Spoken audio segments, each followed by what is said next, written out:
शुद्धता होती, भाव होता. भाव असणं गरजेचं आहे. भाव म्हणजे आपल्या आईचं पोरगा, आपला भाऊ, आपला ब्रदर, आपला भाई जन नाही. आपला भाव म्हणजे मनातला शुद्ध भाव. कसा भाव? तर आमच्या माऊलीने ज्ञानपणाने आम्हीपटात सांगितलं, भावविन भक्ती, भक्तीविन मुक्ती, किंवा भाव बळे आकळे. भाव असल्याशिवाय कोणती गोष्ट होत नाही. मग आम्ही भक्ती कुणाची थोर म्हणावी? मायबाप जर दिंडीत जातो, जाताना पिशवी रिकामी घेऊन जातो, येताना भरून आणतो.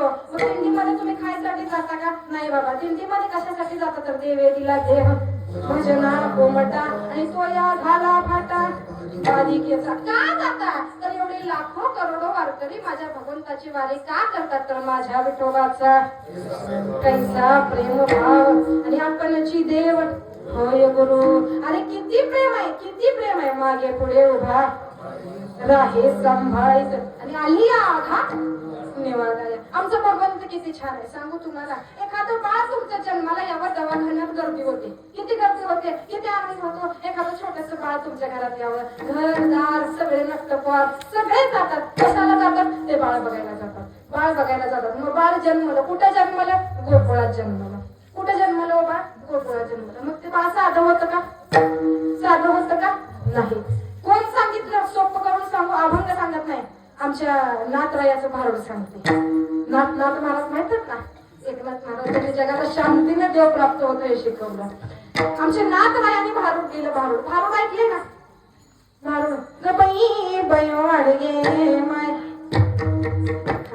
तुम्हाला वाटलं महाराज एवढं छान म्हणते म्हणजे मागायला जा. भारूड आहे गोड वाटतं ऐकायला. गबाई बयो अडगे माय. वाळ मावशी भागा देतात तुकड्यावर तुपाची डाळ. सकाळपासून गाणं लेकरू गपकी मेला मुलगा वैरा किरकिर किरकिर करतोय. मेला मुलगा बापावर गेलाय. वाढ मावशी वाट भाकर निघतात तुकडावर. गबाई तुला काय होईल? गबाई तुला कुणाला हे माहित नाही. नाथाच्या घरी बुरगुंडा झाला. गबाई तुला बुरगुंडा होईल ग.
पाच रंगाचा शृंगार करोनी. किती रंगाचा? 5 रंगाचा. तुम्ही शृंगार साधा करता काय? नाही. नवरात्रात वा नवरात्र किती छान. पातळ दिसती घरदार तोंड शोभे पैंजनावर. चोळी घातली जरी काट हातात सोन्याचं गोट. गळ्या घालून मोहनमाळ बोरमाळ पुतळ्याची माळ. गळ्या घालून साखळी मध्ये नादाळ. पोट भरली बिलवे सिरवळानं आणि भांग भरले मोठ्यानं. नाकात नत सरजाची नतीमध्ये लाल खडा. मुखी रंगला पानाचा विडा आणि कानात शोभे झुबा. बाई नाकामध्ये मेहबूबा. एवढा शृंगार करून तुम्ही जाता. तसं काय केलं? कुणाला बुरगुंडा झाला? नाथ महाराजांच्या घरी नाही, नंद बाबाच्या घरी झाला. आहे का नाही? नंद बाबांच्या घरी झाला. पण साधा बुरगुंडा होता का? देऊच्या मालकाने सांगितलं, राजस सुकुमार मदनाचा पुतळा रवी शशिकळा लोपलिया. शास्त्रामध्ये 2 गोष्टी. किती गोष्टी?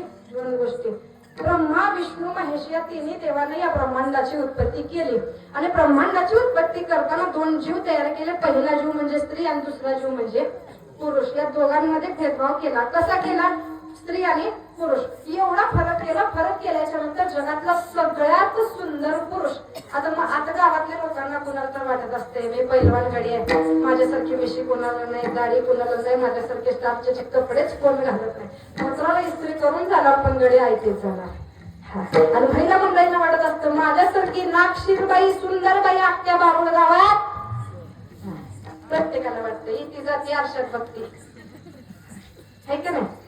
जसं जगामध्ये दोन आहेत माणसं, कोण पुरुष आणि स्त्री. मग जगातला सगळ्यात सुंदर पुरुष कोण आहे तर मदन आहे. मदन आहे मदन. आणि जगातली सगळ्यात सुंदर स्त्री कोण आहे तर लक्ष्मी माता आहे. लक्ष्मी लक्ष्मी कळते ना. आणि लक्ष्मीची सख्यबाई नाव जसा. बरं का मला हे माहित नव्हतं, परवा कळालं. लक्ष्मीची सख्खी बहीण कोण आवडसा, लहान बहीण सख्खी बहीण. मग एकदा काय झालं, शेष नागावरती आमचे विष्णू भगवान परमात्मा आराम करत होते, लक्ष्मी आईसाहेब सेवा करत होत्या. तेवढ्यात अवदसा आली. कोण आली? देवाला सुद्धा वाटलं कुठून अवदसा आली. अवदसा आली. अवदसेने प्रश्न केला, भाऊजी मला एक सांगा, कुठं कुणाला विचारला? भगवान परमात्म्याला, विष्णू भगवंताला विचारलं, भाऊजी मला सांगा मी सुंदर दिसते का माझी बहीण लक्ष्मी सुंदर दिसते? कोण सुंदर दिसतं मला सांगा. भगवंताला सुद्धा प्रश्न पडला, मेहुणीची बाजू घ्याव तर बायको रुसते, बायकोची बाजू घ्याव तर मेहुणी रुसते. पण भगवंतानं ठरवलं, भगवंताने उत्तर दिलं लक्षपूर्वक आहे का. देवाने सांगितलं इथून 1 किलोमीटर वरती जावा, तिथं माझं मंदिर आहे, तिथं पाया पडून वापस या. आल्याच्या नंतर तुमच्या प्रश्नाचं निरसन मी करतो. ठीक आहे. दोघी गेल्या आणि जात असताना आमच्या लक्ष्मी आईसाहेब छान गेला, डोक्यावर पदर घेतला, पायात पैंजण होतं, छन छन छन करत गेला. छान गेला, सुंदर. कारण ती लक्ष्मी आहे ना, लक्ष्मी. पण आता ही अवदसा नीट गेली असेल का? वदडत वदडत वदडत वदडत नुसतं घेणा गेली बाबा. गेली तशी वापस आली. लक्ष्मी माता सुद्धा गेल्या तशा वापस आली. दर्शन घेतलं, वापस आल्या. पुन्हा प्रश्न केला, भाऊजी सांगा आता मी छान आहे का माझी बहीण चांगली आहे? म्हणजे कोण छान दिसतं, कोण कसं आपल्यानंतर चांगलं दिसतं सांगा. भगवंताने उत्तर दिले ते लक्षपूर्वक आहे का बारीक आहे का. भगवंत म्हणाले, लक्ष्मी तुम्ही घरात येताना छान दिसता आणि अवदसा तुम्ही घराबाहेर केलेलं छान दिसता.